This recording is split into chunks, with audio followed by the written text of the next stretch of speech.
Hello friends, welcome to গল্পের রামধনু। আমি সন্দীপা চলে এসেছি ছোট একটি গল্প নিয়ে।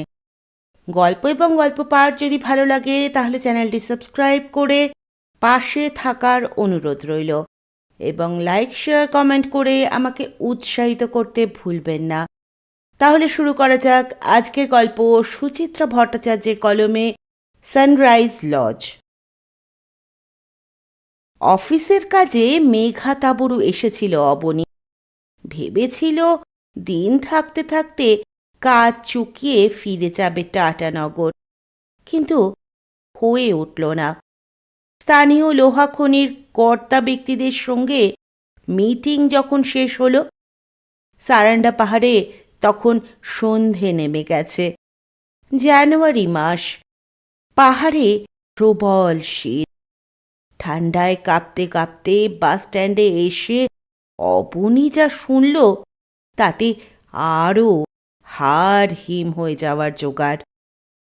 একটা প্রকাণ্ড ট্রেলার লরি নাকি উল্টে গেছে পাহাড় থেকে নামার রাস্তায়। ফলে বাস তো বটেই, সব ধরনের গাড়ি চলাচলই বন্ধ। অতএব কাল সকালের আগে মেঘা তাঁবু ছেড়ে বেরোনোর কোনো সুযোগই নেই। অবনী মহা ফাপড়ে পড়ে গেল। অফিস ট্যুরে হরদমই এ শহর ও শহর চরকি মেরে বেড়ায় সে, কিন্তু মেঘা তাঁবুতে এই তার প্রথম পদার্পণ। এখানকার কিচ্ছুটি সে চেনে না। 700 পাহাড়ের দেশ সারেন্ডার এই ছোট্ট শহরটায় সকালে যখন এলো কি ভালো যে লাগছিল। ছবির মতো সুন্দর জায়গা, ছোট্ট ছোট্ট টিলার গায়ে মাথায় ছড়ানো ছিটানো বাড়ি, অদূরে ঘন জঙ্গলের আভাস। এখন সন্ধ্যের পর প্রচণ্ড শীতে রাস্তাঘাট প্রায় জনহীন। গাঢ় কুয়াশা মেখে গোটা শহরটাই কেমন আবছা আবছা। এর মধ্যে কোথায় সে এখন রাত্রিবাসের ঠাঁই খুঁজবে? গত্যন্তর না দেখে লোহা খনির অফিসার জগন্নাথ মিশ্রকে মোবাইলে একটা ফোন করল অবনী।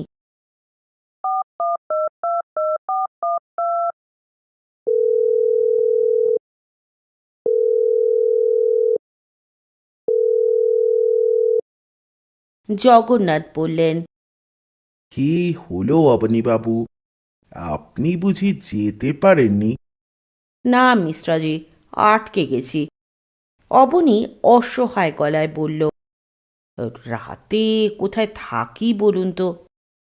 মুশকিল কি বাত, আমাদের কোম্পানির গেস্ট হাউসে আপনাকে রাখা যেত, লেকিন ও তো अभी বন্ধ আছে, সারাই চলছে। এখানে হোটেল টোটেল পাবো না? তেমন হোটেল তো আহ, এখানে তো অনেক কোম্পানির অফিস আছে। এখানে যারা কাজে কর্মে আসে সেই সব কোম্পানির গেস্ট হাউসেই ওঠে। তবে আপনাকে তো তারা সেখানে রাখবে না। তাহলে উপায়? একটা হোটেল আছে, জানি না अभी খোলা হ্যায় ইয়া বন্ধ। বলে একটু থামলেন জগন্নাথ, ফের বললেন, অবশ্য ওই হোটেলটার একটা বদনাম ভি আছে। কি বদনাম? কি সব ঘোস্ট ফোস্ট নাকি আসে। ধুস, আমারও সব ভূতে টুতে ভয় নেই। কোথায় হোটেলটা? টাউনের একেবারে এন্ডে, পাহাড়ের ধারে, সানরাইজ লজ। ফোনেই হোটেলে যাওয়ার পথ বাতলে দিলেন জগন্নাথ মিশ্র। মোবাইল অফ করে অবনী যেন একটু স্বস্তি পেল। অবশ্য বিরক্তও হয়েছে মনে মনে। জগন্নাথ তার নিজের বাড়িতেও তো এক রাত্রিরের জন্য থাকতে বলতে পারতেন তাকে। যাকে যাক, অফিস ট্যুরে এসে এক প্রায় অচেনা লোকের বাড়ি সে উঠবেই বা কেন? তার চেয়ে বরং একটা রাত্রির নয় ভূতে টেরাতেই কাটল। ল্যাপটপের ঝোলাখানা পিঠে নিয়ে দুলকি চালে হাঁটা শুরু করল অবনী, জগন্নাথের নির্দেশিকা অনুযায়ী।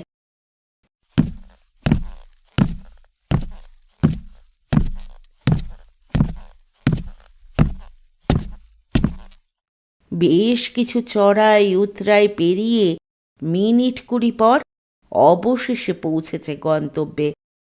একটা পুরনো সাহেবি আমলের বাড়ি। আবছা আলোয় বাইরের সাইনবোর্ডটা পড়া যাচ্ছে অল্প অল্প, কিন্তু ভিতরে কোনো আলো দেখা যাচ্ছে না। সদর দরজাও বন্ধ। কেউ নেই নাকি? উহুম, তাহলে তো বাইরে তালা ঝুলতো। অবনী গলা ওঠালো, কই হ্যাঁ? সারা শব্দ নেই। অবনী আরো জোরে চেঁচালো, अंदर में है कोई, है कोई। এবারেও উত্তর এলো না। নির্জন পাহাড়ে অবনীর ডাকটাই যেন প্রতিধ্বনিত হয়ে ফিরল শুধু। অবনী কয়েক সেকেন্ড কিং কর্তব্য বিমূঢ়, মরিয়া হয়ে শেষে ঠেলল দরজাটা। কি কাণ্ড, খুলে গেল যে! সন্তর্পণে ভেতরে পা রাখতেই বুক ধড়াস।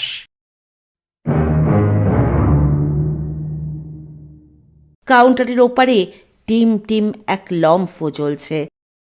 তার ওপারে এক ছায়া মূর্তি, আলোয়ানে গা মাথা জড়ানো। আধো অন্ধকারে মুখখানা স্পষ্ট নয়। ভাঙা ভাঙা জড়ানো স্বর বেজে উঠল, খেয়া চাইয়ে। গলা শুনে অবনী নিশ্চিত হয়ে গেল এ এক অশরীরী। গা ছমছম করে উঠলেও মুখমণ্ডলে ভয়ের ছাপ পড়তে দিল না। গলা খাকারি দিয়ে বলল, রাতে থাকব। ये হোটেল अभी চালু नहीं है। কিন্তু আমাকে যে আজ রাতটা থাকতেই হবে। इधर रहने का इंतजाम नहीं है। আমার কিচ্ছু লাগবে না, শুধু একটা ঘর দিন, যেমন করে হোক। রাত্রিটুকু রয়ে যাব। ছায়ামূর্তি একটুক্ষণ নিশ্চুপ, তারপর কোত্থেকে যেন একটা চাবি বের করে ঠং করে রাখল টেবিলে। এবার আর হিন্দি নয়, ভাঙা ভাঙা বাংলায় বলল, সিধা বায়ে চলে যান, তারপর ডাইনে। পেহলা রুমটা আপনার। বালিশ কম্বল মশারি সব আছে রুমে। ভৌতিক সহৃদয়তায় অবনী রীতিমতো আপ্লুত। বিগলিত স্বরে বলল, থ্যাংক ইউ থ্যাংক ইউ। তা চার্জ কত পড়বে? সে দেখা যাবে। अभी खाना वाना कुछ লাগবে? অবনী অবাক। তার ব্যাগে কেক বিস্কুট জল আছে বটে, ভেবেছিল তাতেই রাতটা চলে যাবে। কিন্তু এ তো একেবারে অপ্রত্যাশিত প্রস্তাব। হাসি হাসি মুখে জিজ্ঞেস করল, খাবার পাওয়া যাবে? ব্যবস্থা করতে হবে। আপনি কি চান? কি জুটবে?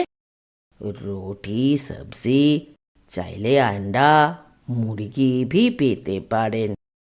এখন রাঁধবেন নাকি? ও নিয়ে আপনাকে ভাবতে হবে না। কি চান জলদি জলদি বলুন, খানা দিয়ে আমি শোবো। বহুত নিন্দ লাগছে। রুটি চিকেনই চলুক তাহলে, বলে চাবি তুলে অবনী রুমের দিকে এগোলো।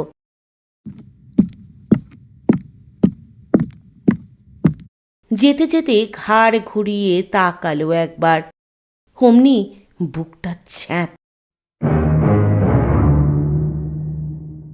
কুপি জ্বলছে, কিন্তু কাউন্টার ফাঁকা।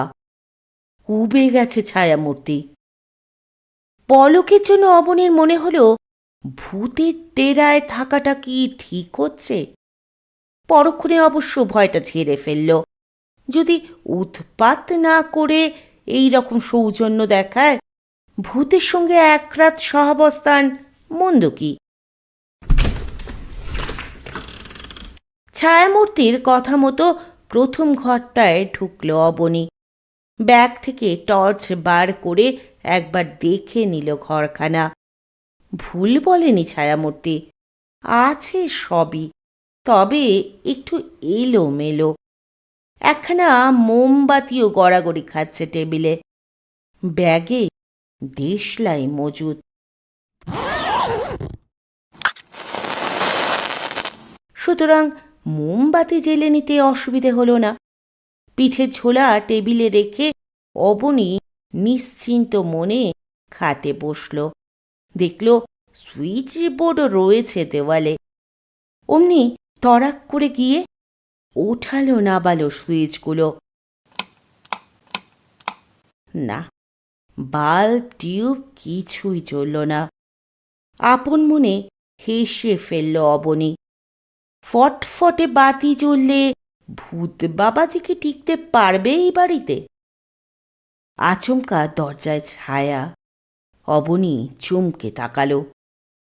নিখুঁত সাহেবি পোশাক পরা মধ্যবয়সী এক ভদ্রলোক দুয়ারে দৃশ্যমান। গমগমে গলায় ভদ্রলোক বললেন, হ্যালো ইয়াং ম্যান, এক্ষুনি এলে বুঝি? হ্যাঁ, আপনি? আমি major Mukherjee. I run this lodge. তাহলে কাউন্টারে যে শুনলাম লজ চালু নেই। কথাটাকে যেন আমলই দিলেন না মেজর মুখার্জি। গ্রাম ভারী স্বরে বললেন, আমি পাশের ঘরেই থাকি। তাই বুঝি? লজে কারেন্ট নেই কেন? শীতকালে আলো ছাড়াই লজটা বেশি উপভোগ করা যায়। আর আমার লজের লোকেশনটাও তো চমৎকার। ভোরবেলা জানলা দিয়েই এত সুন্দর সূর্যোদয় দেখতে পাবে। বাহ, খুব ভালো। বাড়িটা বেশ পুরনো দেখছি। কত বয়স হলো বাড়িটার? Almost 90 years. তখন এখানে শুধু সাহেবরাই এসে উঠত। ওরাই পাহাড় কেটে লোহা বের করা শুরু করেছিল কিনা ওদের কথা ভেবেই ব্রিটিশ স্টাইলে বানানো হয়েছিল এই লজ। খুব চলতো তখন। লজ ফুল থাকতো সারা বছর। তা এখন এমন মরা মরা দশা কেন? একটা ফ্যামিলি প্রবলেম হলো, একটা অ্যাক্সিডেন্টও ঘটে গেল। তারপর থেকেই। কি অ্যাক্সিডেন্ট? মেজর সাহেব জবাব দিলেন না, শুধু হাসলেন আলতো। বললেন, তুমি রেস্ট নাও, আমি আসি। দরজা থেকে সরে গেলেন মেজর সাহেব। দিনভরের ক্লান্তি এবার ভর করেছে শরীরে। অবনী শুয়ে পড়ল বিছানায়। শুয়ে শুয়েই মনে হচ্ছিল, লজটা তো ভারী অদ্ভুত। ভূত আর মালিক দিব্যি আছে পাশাপাশি। মালিক বলছে লজ বন্ধ নয়, অথচ অশরীরী কর্মচারী ভাগাতে চাইছে খদ্দেরদের। আবার তোয়াজ করে সেই অশরীরী খাবার অর্ডার নিচ্ছে। এ কেমন ধারার কাণ্ড কারখানা! ভাবতে ভাবতে কখন যেন চোখ লেগে গিয়েছিল অবনীর। হঠাৎই চটকা ভেঙেছে। চোখ খুলতেই টের পেল কি যেন একটা চলে গেল দরজার সামনে দিয়ে। অবনী ধড়মড়িয়ে উঠে বসল। তখনই নজর পড়েছে টেবিলে। কাঁচের প্লেটে খাবার সাজানো, রুটি, আলু ভাজা আর কষা মুরগি। রীতিমতো ধোঁয়া উঠছে মাংস থেকে। যেই দিক খাদ্যবস্তুটি তো ভুতুড়ে নয়, দেখে যেন খিদে জাগিয়ে উঠছে। জলের বোতলটি পাশে নিয়ে অবনী আহারে মন দিল। বেড়ে রেঁধেছে, ঝাল ঝাল, যেমনটা অবনী পছন্দ করে। শীতের রাতে ওই ঝালেতেই গরম হয়ে উঠছে শরীর। ভোজন শেষ করে ঢক ঢক খানিকটা জল খেল অবনী।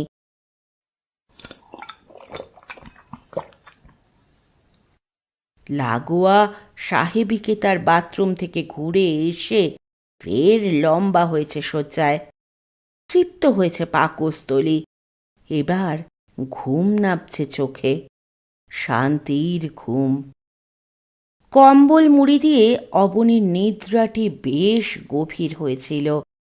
হঠাৎই চিৎকার চেঁচামেচিতে জেগে গেছে। কাছে কোথায় জোর ঝগড়া হচ্ছে যেন। পাশের ঘরে কি? মেজরের রুমে কারা এত চেল্লাচ্ছে রাত দুপুরে? অবনী বেজার মুখে বিছানা ছাড়ল। পায়ে পায়ে ঘরের বাইরে এসেছে। পাশের ঘরের দরজার সামনে থমকালো। পাল্লা দুটো ফাঁক হয়ে আছে সামান্য। ভেতরে উকি দিতেই এ কি! একজন নয়, দুজন মেজর মুখার্জি বসে আছে মুখোমুখি। মধ্যিখানে একটা দাবার বোর্ড। দুজনেই তর্জনী উঁচিয়ে শাসাচ্ছে পরস্পরকে। প্রথম মেজর বললেন, আবার তুই চাল ফেরত নিলি? এবার আর আমি ছাড়ব না। তোর মন্ত্রীকে আমি খাবই। দ্বিতীয় মেজর বললেন, আরে যা যা, তুই যে ঘোড়ায় গিয়েও পিছিয়ে নিলি তার বেলা।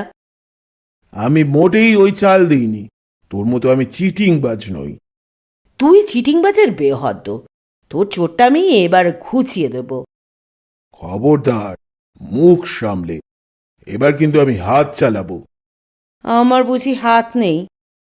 বলেই দ্বিতীয় মেজর সপাটে চড় কষালো প্রথম মেজরের গালে। অমনি প্রথম মেজর ঝাঁপিয়ে পড়েছে দ্বিতীয়র ওপর।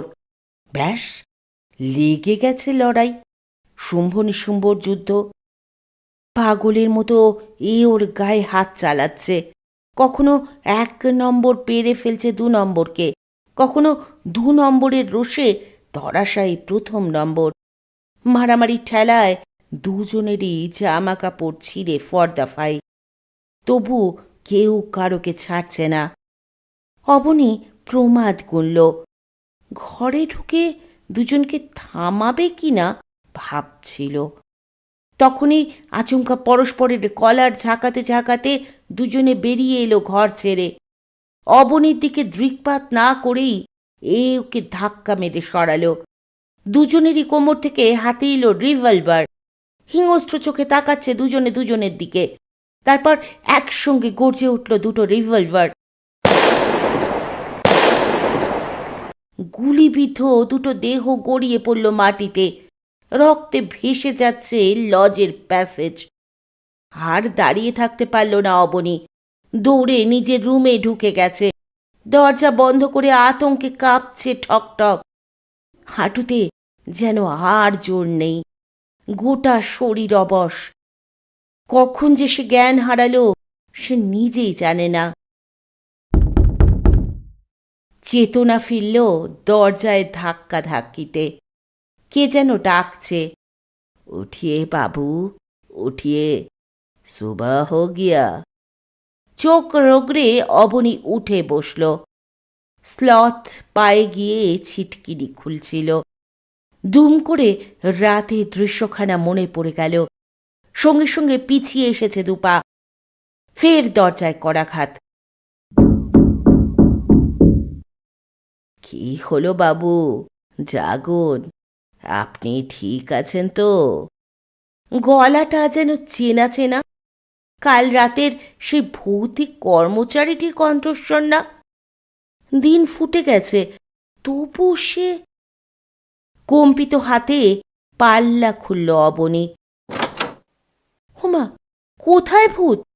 এ তো দিব্যি একটা আলোয়ান জড়ানো বৃদ্ধ মানুষ। বেজায় রোগা সোগা, মুখখানাও সরু লম্বাটে। তাই বুঝি কাল রাতের আধো আলোয় অমন অস্পষ্ট দেখাচ্ছিল। ঘর ঘরে গলায় অবনী বলল, আপনি জিন্দা আদমি? জরুর। কেন বাবু? না, আমি ভেবেছিলাম। অবনীর চোখ পড়েছে প্যাসেজের মেঝেতে। 2 ধরাশাহী মেজর সাহেব তো নেই, রক্তের চিহ্নটুকু বেবাক উধাও। ভয় ভয়ে অবনী বলল, কাল রাত্রে এখানে 2 আদমি খুব মারপিট করছিলেন তো? হ্যাঁ, তার তারপর দুজন দুজনকে গুলি মেরে দিলেন। হ্যাঁ, ওদের বডিগুলো গেল কোথায়? 20 সাল আগে পুড়ে ছাই হয়ে গেছে বাবু। মানে? ওরাই তো মালিক ছিলেন এই লজের, দুই যমজ ভাই, মিলিটারিতে কাম করতেন, একসঙ্গে নৌকরি ছেড়ে এসে এখানে ব্যবসা শুরু করেন আগের মালিকের কাছ থেকে কিনে নিয়ে। খুব ভাব ছিল দুই ভাইয়ে, আবার ঝগড়াও হতো খুব। একদিন শতরঞ্জ খেলতে খেলতে দুজন দুজনকে গুলি মেরে দিলেন। তারপর থেকে লজ তো প্রায় বন্ধই হয়ে গেছে। আমি ছিলাম কেয়ারটেকার, এখনো বাড়িটার দেখভাল আমি করি। কবি কবি কেউ এসে আপনার মতো থাকার জিদ করলে আমি তার বন্দোবস্ত করে দিই। ও, আপনি ভয় পাবেন না বাবু, সাহেবরা কারো ক্ষতি করেন না। বহুত বড়িয়া দিলদার আদমি ছিলেন তো, শুধু নিজেরা দুজনে কাজিয়া করে। আবার দুই মেজরের মারামারি দেখতে পাচ্ছিল অবনী। দরজা ঠেলে বেরিয়ে এলো দুই ভাই, হাতে উদ্যত রিভলভার। থই থই রক্তের মাঝে দুটো দেহ পড়ে আছে। না, মৃত্যু পর্যন্ত দৃশ্যটা ভুলবে না অবনী। শুনছিলেন সুচিত্রা ভট্টাচার্যের কলমে ভূতের গল্প সানরাইজ লজ। কেমন লাগলো গল্প জানাতে ভুলবেন না। পরের দিন এসে হাজির হব নতুন কোনো গল্প নিয়ে। ততক্ষণ পর্যন্ত সকলে ভালো থাকবেন, সুস্থ থাকবেন, পাশে থাকবেন। নমস্কার।